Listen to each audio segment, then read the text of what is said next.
Hi, this is Dr. Nick. I'm the Incrementalist. I'm here at Health Datapalooza, and I'm here with Doug Lindsay, who is a personal patient consultant. Doug, thanks for joining me. Thank you for having me, Dr. Nick. So, help people understand, what's a personal patient consultant? So a personal medical consultant is it's kind of like a medical detective. If you have a complicated condition or a rare condition, I'm going to be the kind of person who will simply kick over every rock to see if we can see what's findable. I will help you build a medical team to get you better care and better treatment, and I will help support them because sometimes more doctoring isn't the answer. People get hung up, they don't have answers, and someone can bring the skills of a scientist or a researcher to dig, find what's knowable, and then report back with quality information to the doctors so that they can help that, and the doctor and the patient can make wise clinical choices. So there's actually kind of an interesting incremental step in your past. You have a medical history. Yes. And you went through a whole learning experience through that. Right. Tell us a little bit about that. Yeah. So when I was 21, the doctor said I had mono, but after months of rest, I just didn't get any better. I got worse. And it turned out I had a very rare type of autonomic nervous system dysfunction. It doesn't have a very good name. The closest we have is Lindsay syndrome, which is my last name. Because me, my mother, and my aunt have it, and good luck finding anybody else at the moment. Yeah. So when the doctors didn't have answers, I ended up tackling my problem like a scientist. And I worked on my own condition to find answers and then to partner with the doctors to get things done.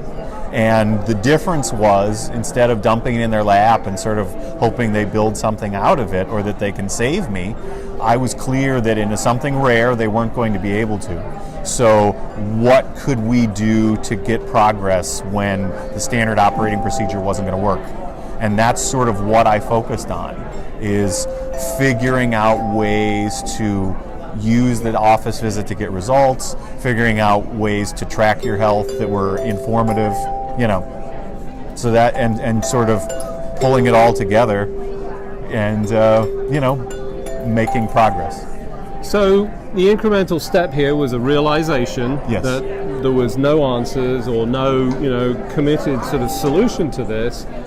Going out, gathering your data, and I think you even have a personal story about surgery that you found and, That's right. and went through. Tell us a little bit about that. Yeah, so after years of looking, it turned out I might have a surgically correctable condition.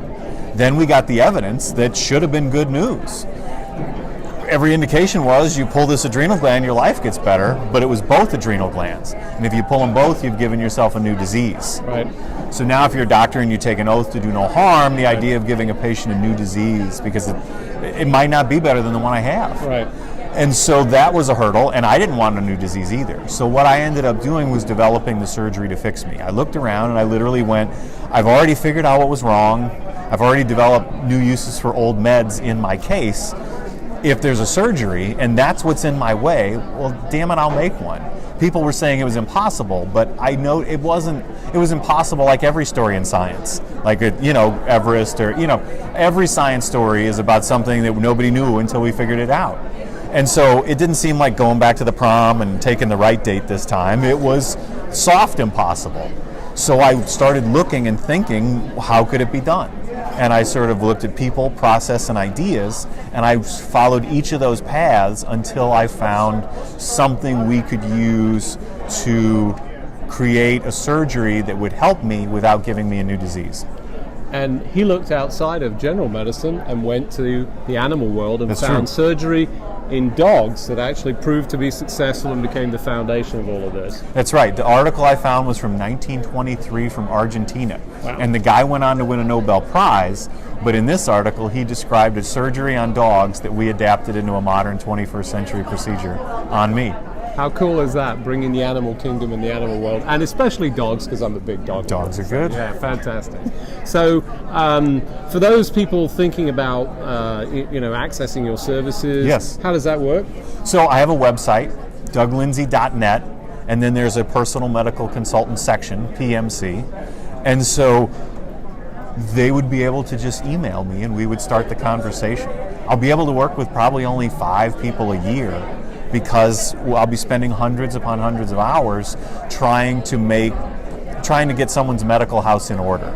And so it's a very, small group of people that would be interested. But the basic question is, are you trapped in the medical system? And if you are, you know it. And if you're not, you know it. So for those rare disease and complex condition patients who sort of have seen doctors and are still sick, this could be a plan B. And so if someone, might have the means to hire me, they should reach out.